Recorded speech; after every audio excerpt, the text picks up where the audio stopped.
Olá pessoal, eu sou a doutora Gi e no vídeo de hoje nós vamos falar sobre bruxismo. Vocês sabem o que é bruxismo?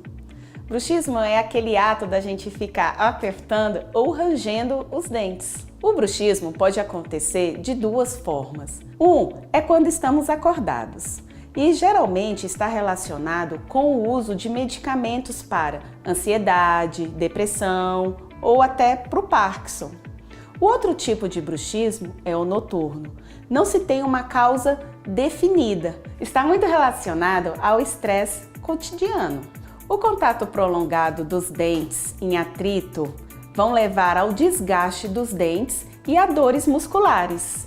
Então, temos um tratamento para isso. Você quer saber? Nós podemos tratar o bruxismo com as placas mio-relaxantes, que são placas utilizadas para dormir, evitando o contato entre os dentes.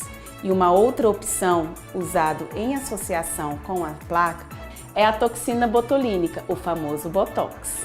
A toxina botulínica é aplicada nos músculos mastigatórios que sofrem com o bruxismo, como uma masseter, relaxando essa musculatura. Você sabia que crianças também têm bruxismo? Mas o tratamento delas é apenas gastar aquela energia que elas têm contida. Jogar bola, correr, brincar. Com isso, elas gastam a energia e à noite dormem como anjinhos. Essa dica também serve para os adultos. Você já experimentou meditar ou fazer uma yoga antes de dormir? Seu sono com certeza vai ser muito mais relaxante. Pessoal, o bruxismo não tem cura, mas tem tratamento.